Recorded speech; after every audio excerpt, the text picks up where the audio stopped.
박혜조 작가가 쓴 제목 없는 책이라는 제목의 책이 있습니다. 그 책에 보면 눈먼 채선은 최악을 낳는다라는 한 에피소드가 나오는데요. 거기에 소와 사자의 이야기가 나옵니다. 서로 다른 환경에서 살아온 소와 사자가 만나서 사랑에 빠졌고 결혼을 하게 되었습니다. 둘은 항상 서로에게 최선을 다하기로 약속을 합니다. 그래서 소는 날마다 최고로 신선하고 맛있는 풀을 사자에게 대접하고요. 사자는 최고로 신선하고 맛있는 살코기를 소에게 가져다 줍니다. 서로의 최선의 대접을 받지만 소는 소대로 힘들고 사자는 사자대로 괴롭고 그렇지만 둘은 꾹 참습니다. 왜냐하면 서로가 서로에게 최선을 다하고 있다는 것을 알기 때문이죠. 그러다 참을성이 한계에 이른 어느 날 둘은 마주 앉아 서로에 대한 불평을 나눕니다. 불평은 다툼으로 이어졌고 결국 둘은 헤어지게 되고 말았습니다. 헤어지면서 소와 사자가 서로에게 이렇게 얘기했다고 합니다. 나는 너에게 최선을 다했어. 소와 사자의 이야기는 우리에게 자기 위주로 상대방을 사랑하고 상대방에게 최선을 다하는 것은 최선을 다하면 할수록 최악의 결과를 낳는다는 그런 교훈을 줍니다. 여러분은 평소 상대방이 무엇을 원하는지 잘 알고 상대방 위주로 상대방이 원하는 방식으로 사랑과 최선을 다하며 살고 있습니까? 혹시 이야기 속의 소와 사자처럼 내 위주의 사랑과 최선을 다하며 살고 있지는 않습니까? 하나님과의 관계에서는 어떻습니까? 여러분은 하나님께서 무엇을 기뻐하시는지 잘 알고 계십니까? 하나님께서는 내가 모르는 내 마음까지도 헤아리셔서 나에게 늘 최선의 것을 주시는데, 그런데 나는 혹시 내 위주와 내 방식으로 하나님을 사랑하면서 하나님을 향해 열심을 다하면 다할수록 오히려 하나님을 괴롭게 하고 있지는 않습니까? 오늘 본문 말씀은 솔로몬이 하나님께 성전 봉헌을 드린 이후에 하나님께서 솔로몬에게 나타나셔서 그에게 하나님께서 전하시는 말씀입니다. 오늘 말씀을 통해 우리가 혹시 내 위주로 하나님을 사랑하고 내 방식으로 하나님께 헌신하고 있지는 않은가, 우리 자신을 한번 돌아보고 하나님께서 그러면 진정 원하시는 것은 무엇인지 말씀을 통해 교훈과 은혜를 나누는 시간 되기를 바랍니다. 성전 건축은 다윗의 염원으로 시작해서 솔로몬이 완성한 일이었습니다. 이 장장 7년에 걸쳐 성전 건축을 마친 솔로몬은 성전을 건축한 뒤에 가장 먼저 하나님께 성전 봉헌식을 드립니다. 먼저 솔로몬이 다윗성에서 언약궤를 새로 지은 성전으로 가지고 옵니다. 그리고 많은 사람들 앞에서 성전을 어떻게 짓게 되었는가, 그 경위에 대해서 짧게 연설합니다. 그리고는 하나님께 기도를 올려드리죠. 솔로몬은 하나님께 이 성전에 하나님의 거룩한 이름을 두시고 항상 이 성전을 지켜봐 주시도록, 그리고 이 성전에서 드리는 기도, 그리고 백성들이 자기 삶의 자리에서 이 성전을 향해 하나님께 드리는 기도를 하나님께서 늘 응답해 주시기를 간구합니다. 그러고 나서 성전 봉헌식이 거행되는데요. 이 성전 봉헌식이 화목제로만 소가 22,000마리, 양이 12만 마리가 드려지게 됩니다. 엄청난 양이지 않습니까?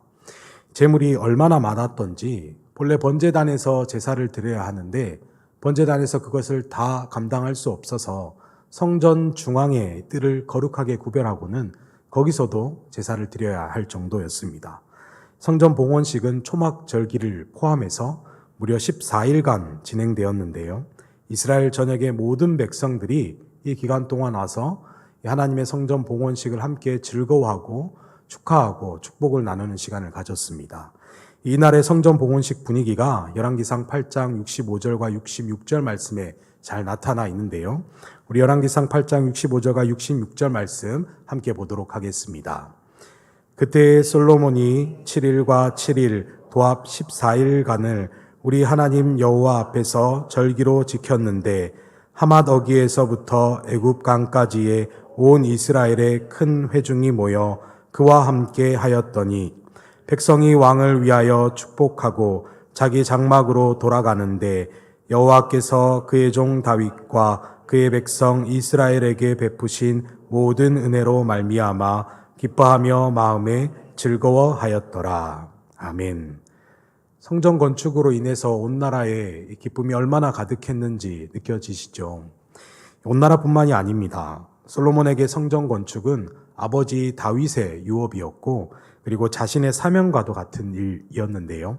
이 성전 건축을 무사히 잘 끝내고 봉헌식까지 은혜롭게 마쳤습니다. 솔로몬의 마음이 얼마나 흡족했겠습니까? 그런데 하나님의 생각은 좀 다르셨던 것 같습니다. 오늘 본문 1절 말씀을 보면 하나님께서 성전 건축을 어떻게 생각하고 계시는가 그것이 보여지는데 우리 1절 말씀 같이 한번 읽어보도록 하겠습니다. 솔로몬이 여호와의 성전과 왕궁 건축하기를 마치며 자기가 이루기를 원하던 모든 것을 마친 때에 아멘. 성전 건축을 누가 원했던 일이라고 얘기합니까? 솔로몬이 원했던 일이라고 얘기합니다. 성전 건축이 하나님이 아니라 솔로몬이 원해서 한 일이라는 겁니다. 공동번역본으로 오늘 본문 1절 말씀을 보면 이렇게 얘기합니다. 제가 1절 말씀 읽어보겠습니다. 솔로몬이 계획했던 대로 야훼의 전과 왕궁과 그 밖에 다른 모든 건물을 완공한 다음이었다. 아멘. 성전 건축이 하나님이 아니라 솔로몬이 계획한 일이었고 솔로몬이 원해서 한 일이었다는 겁니다. 솔로몬이 13년에 걸쳐서 왕궁을 건축하고요. 그리고 7년에 걸쳐서 하나님의 성전을 건축했습니다. 왕궁이야 솔로몬이 살 집이니까 자기를 위한 것이었다고 하더라도 성전은 하나님의 집 아닙니까? 솔로몬이 하나님을 위해서 이 성전을 지었는데 그런데 성전 건축이 하나님이 아니라 솔로몬을 위한 일이었다고 하는 거죠.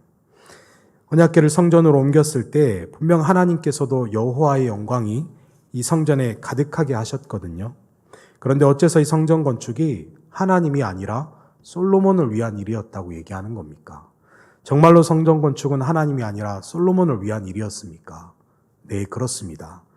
다윗이 처음 하나님께 성전을 드리고자 결심했을 때 하나님의 반응이 이러하셨습니다.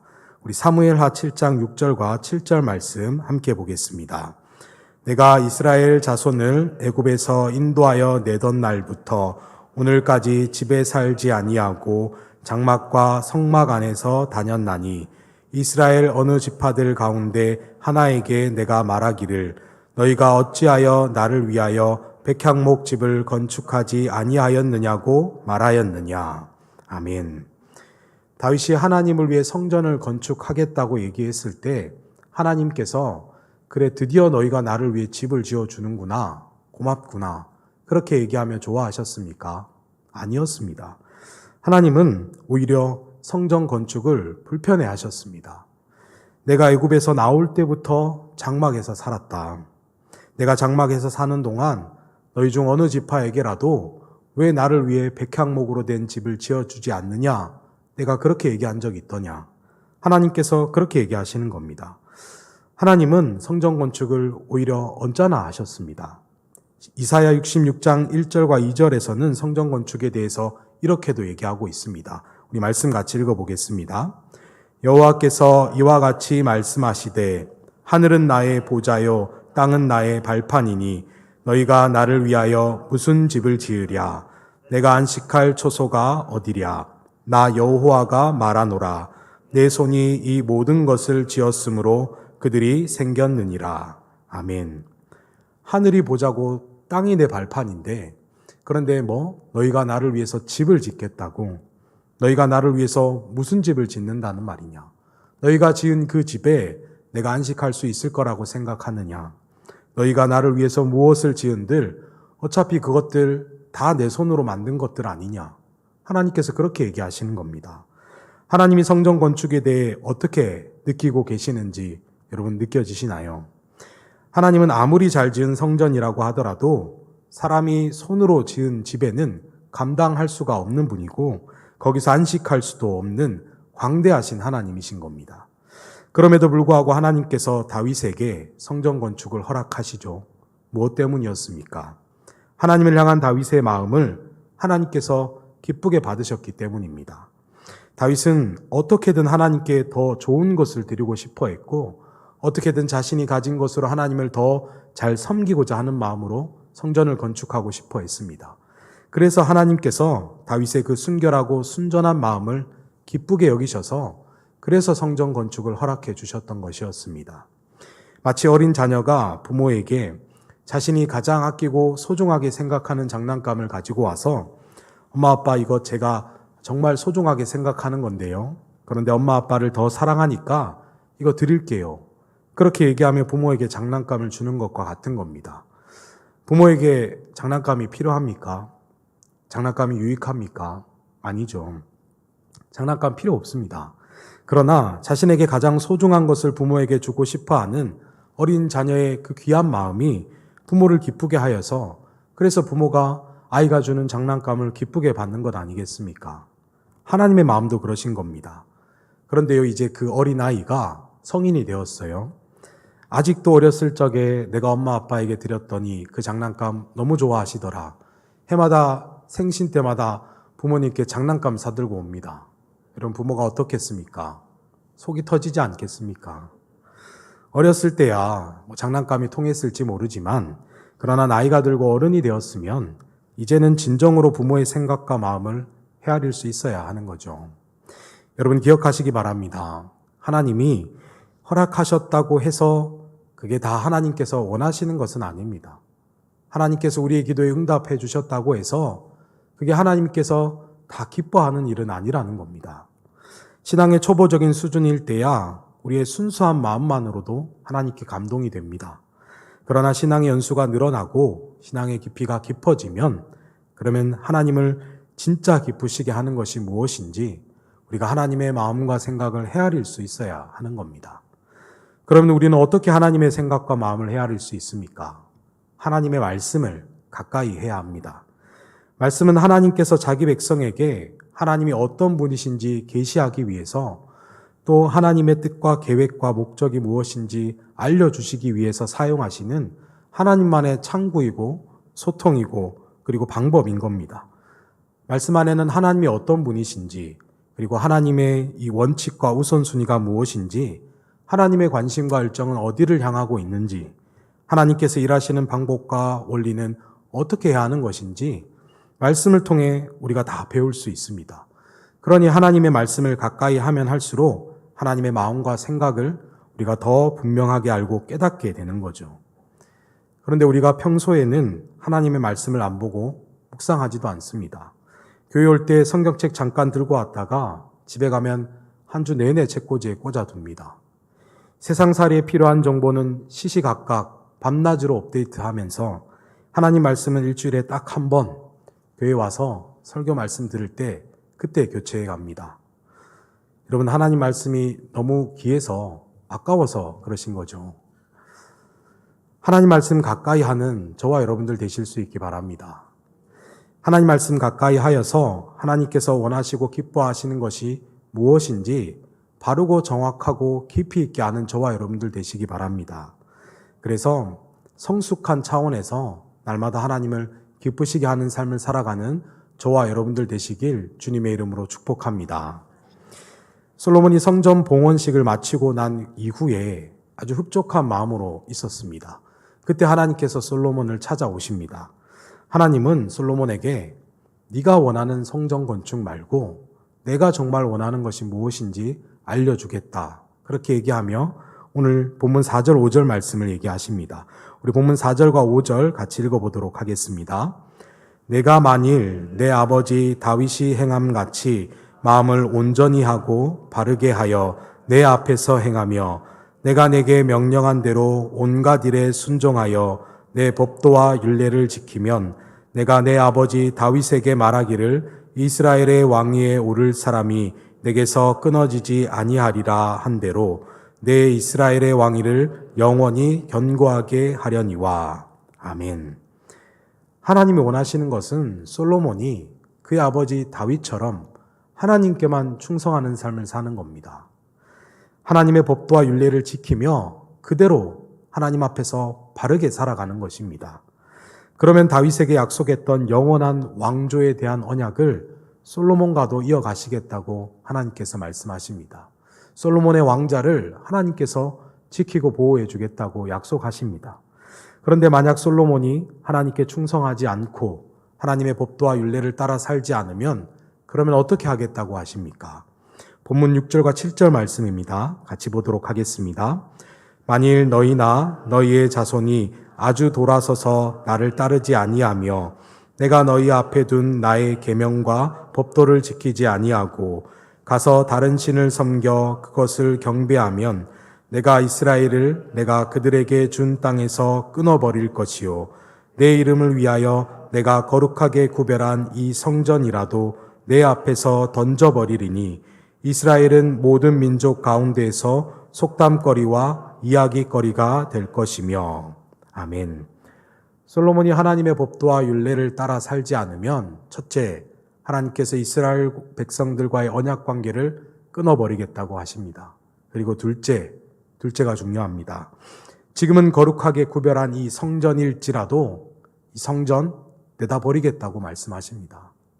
그리고 사람들이 무너져 돌무더기가 된 성전을 보면서 어째서 하나님께서 자기 성전이 저렇게 황폐하게 되도록 내버려 두셨는가 물을 때에 이스라엘 백성들이 하나님께 충성하지 않고 다른 신 섬겼기 때문이다. 이스라엘 백성들이 하나님의 율례와 법도를 따라 살지 않았기 때문이다. 모든 사람들이 입을 모아 그렇게 말하게 하겠노라고 하나님께서 말씀하십니다.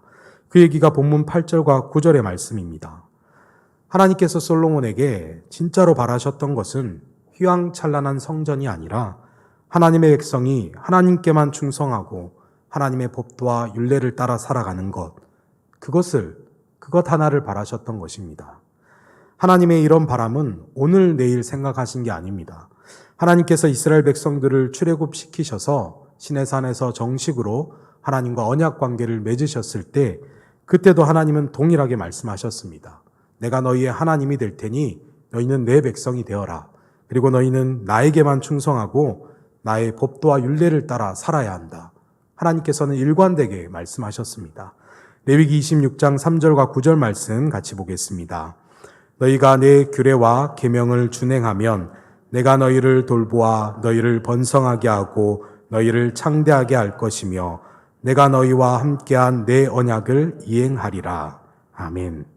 그런데 만약 이스라엘 백성들이 하나님께 충성하지 않고 하나님의 법도와 율례를 따라 살지 않으면 그러면 어떻게 하겠다고 하십니까? 레위기 26장 31절과 33절 말씀입니다. 함께 보겠습니다. 내가 너희의 성읍을 황폐하게 하고 너희의 성소들을 황량하게 할 것이요 너희의 향기로운 냄새를 내가 흠양하지 아니하고 내가 너희를 여러 민족 중에 흩을 것이요 내가 칼을 빼어 너희를 따르게 하리니 너희의 땅이 황무하며 너희의 성읍이 황폐하리라. 아멘. 하나님께서 이스라엘 백성들의 제사를 받지 않겠다고 하십니다. 성소를 황량하게 하겠고 성읍을 황폐하게 하겠다고 하십니다. 당시에는 성전이 없었기에 성소에서 하나님께 제사를 드렸습니다. 성전의 역할을 성소가 대신하고 있었던 거죠. 그런데 그 성소를 쑥대밭이 되게 하겠다고 하시는 겁니다. 성전이든 성소든 무엇이 되었든 하나님께서 원하시는 것은 하나님을 위해 번듯하게 잘 지은 건물이 아니라 오직 하나님의 백성이 하나님만 바르게 섬기고 하나님의 율례와 법도를 따라 살아가는 것. 하나님은 자기 백성들에게 처음부터 끝까지 그것 하나만을 요구하고 계시는 것입니다. 자식이 부모에게 좋은 선물은 사주면서 부모에게 순종하지 않습니다. 부모의 가르침을 따라 살지 않아요. 그러면 좋은 선물이 없더라도 부모에게 순종하고 작은 것에서도 부모의 가르침을 기억하며 살려고 하는 것, 그게 더 나은 것 아닙니까? 여러분, 그게 부모의 마음에 위로가 되고 기쁨이 되는 것 아니겠습니까? 하나님도 마찬가지이신 겁니다. 여러분, 하나님께서 여러분들을 사랑하십니다. 하나님의 사랑을 늘 받으며 살기 원하시죠. 여러분의 인생이 하나님의 언약을 이루는 그런 인생 살기를 원하시죠. 여러분, 그렇다면 우리가 하나님의 법도와 율례를 지키는 삶을 살아야 하는 줄 믿으시기 바랍니다. 예수님도 이 땅에 계셨을 때 하나님의 아들이라서 프리패스로 하나님께 사랑받으며 살지 않으셨습니다. 예수님도 하나님의 법도와 율례를 따라 살기에 그래서 하나님의 사랑 안에 거하실 수 있었다. 예수님께서 그렇게 말씀하십니다. 요한복음 15장 10절 말씀 같이 보도록 하겠습니다. 내가 아버지의 계명을 지켜 그의 사랑 안에 거하는 것 같이 너희도 내 계명을 지키면 내 사랑 안에 거하리라. 아멘. 예수님도요, 하나님의 아들이라서 이유 없이 덮어놓고 하나님의 사랑 안에 거했던 것 아닙니다. 하나님의 계명을 예수님이 지키셨기에 그래서 예수님도 하나님의 사랑 안에 거할 수 있었다. 예수님께서 그렇게 말씀하시지 않습니까? 하나님의 아들이신 예수님이 그러했다면 우리야 말해 무엇하겠습니까? 여러분, 주의 법도와 율례를 잘 지키며 살고 계십니까? 하나님께 성전 지어드린 것으로 내 할 목 다 했다. 혹시 그런 생각이 저와 여러분에게 있지 않습니까? 내 사업을 번창하게 해서 내가 하나님께 영광 돌리겠다. 내가 직장에서 승진해서 그것으로 하나님께 기쁘게 하겠다. 내가 시험에 합격하면 그 결과가 하나님께 영광이 될 것이다. 혹시 우리 마음에 그런 기도와 마음의 소원이 있지 않습니까? 하나님께서는 그것들 나를 위한 것 아니다. 그거 너희를 위한 것이다. 내가 너희에게 원하는 것은, 정말 너희가 나를 위할 수 있는 것은 너희가 나에게만 충성하고 나의 법도와 율례를 따라 살아가는 것, 바로 그것이다.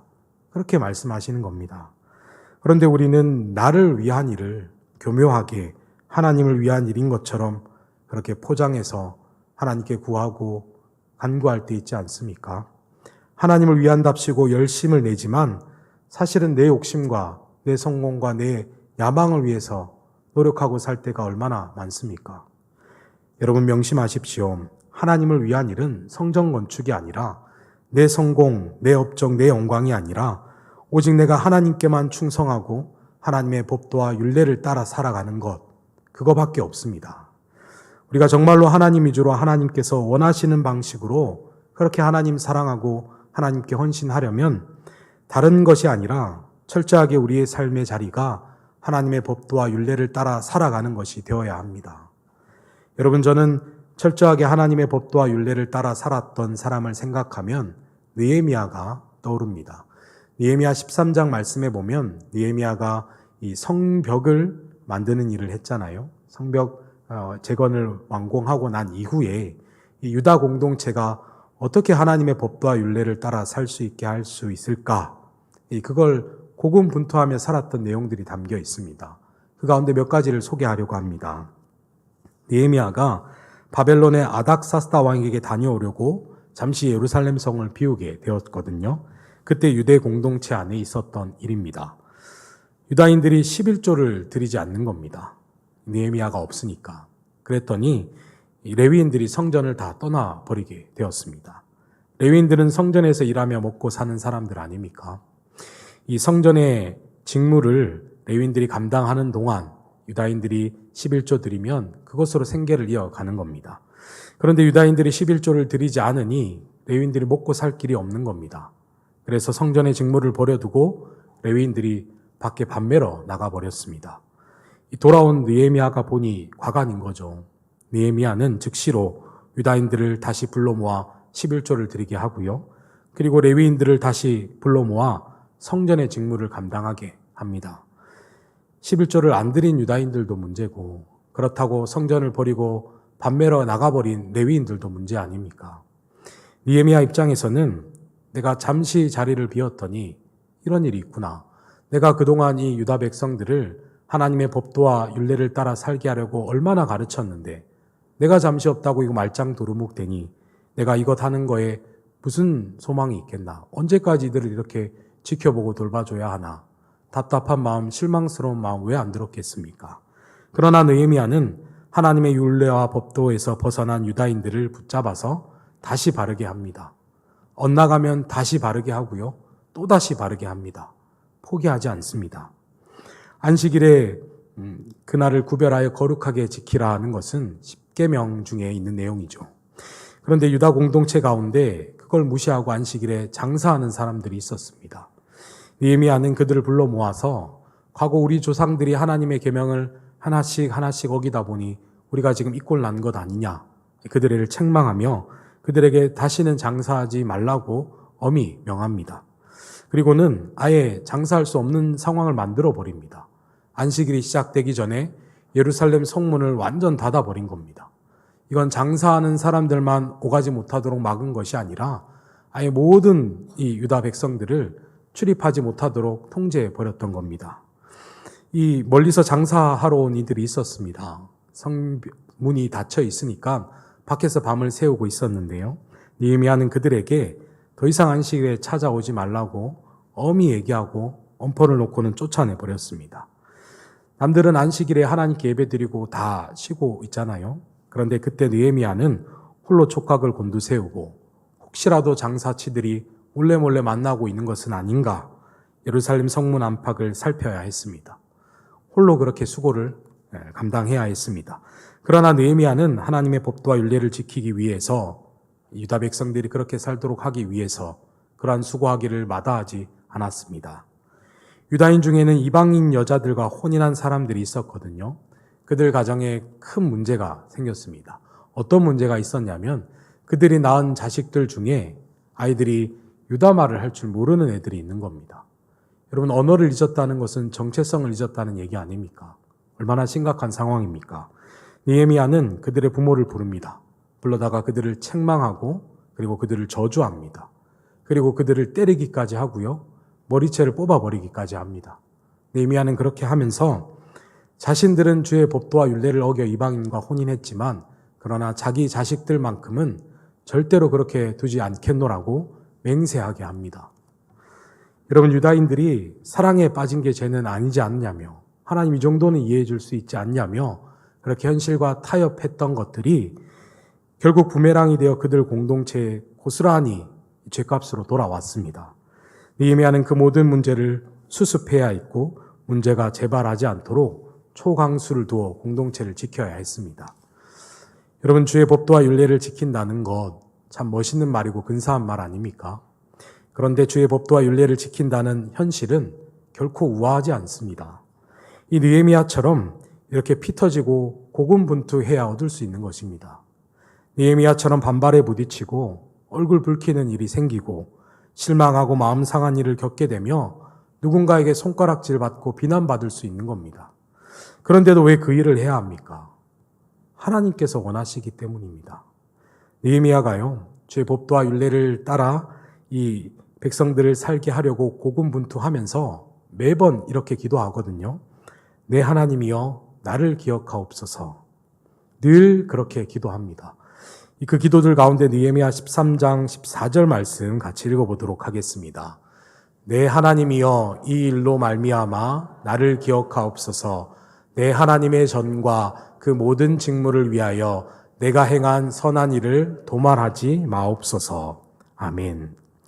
느헤미야라고 해서 백성들이 주의 법도와 율례를 따라 살게 하려고 그들을 채근하고 또 그들을 훈계하며 그들의 삶을 막아서는 것이 왜 부담되지 않았겠습니까? 그럼에도 불구하고 느헤미야가 끝까지 그 일에 전진했던 것은 하나님께 기억되기 위함이었습니다. 하나님께서 그를 기억하게 하시려고. 여러분은 하나님께 기억되기 위해 하나님의 법도와 율례를 얼마나 지키며 살고 계십니까? 우리 삶의 자리에서 하나님의 율례와 법도를 지키며 산다는 것 쉽지만은 않은 일입니다. 때때로 결단과 용기가 필요하고 희생과 각오가 필요한 일입니다. 그러나 오직 그것으로만 내가 하나님을 기쁘시게 할 수 있다는 것을 안다면 여러분, 이건 할 수 있고 말고의 문제가 아니라 반드시 해내야만 되는 일 아닙니까? 여러분, 내 위주로 내 방식으로 하나님을 사랑하고 하나님께 헌신하는 것 아니라 주의 법도와 율례를 지켜서 하나님 위주로 하나님 방식으로 하나님을 사랑하고 하나님께 헌신하며 살아가는 저와 여러분들 되시기 바랍니다. 그래서 우리 모두 하나님을 기쁘시게 하는 삶, 세상이 아니라 하나님께 기억되는 삶, 그런 인생 살아가는 저와 여러분들 되시길 주님의 이름으로 축복합니다. 함께 기도하겠습니다. 아버지 하나님, 내 위주 내 방식이 아니라 하나님 위주와 하나님 방식으로 하나님을 사랑하고 헌신한다는 것은 오직 주의 법도와 율례를 지키는 것임을 깨닫습니다. 그동안 휘황찬란한 성전을 건축하는 것이 내 성공, 내 야망, 내 영광을 구하는 것이 마치 하나님을 위한 일인 것처럼 착각하고 포장하여 나의 유익을 구했던 우리의 모든 잘못을 용서하여 주시옵소서. 이제는 우리의 삶의 자리에서 고군분투하며 주의 법도와 율례를 지키게 하셔서 하나님을 진정으로 기쁘시게 하며 살아가는 인생, 하나님께 기억되는 인생 살아가는 주의 모든 백성들 되게 하여 주시옵소서. 감사드리며 예수님의 이름으로 기도드립니다. 아멘.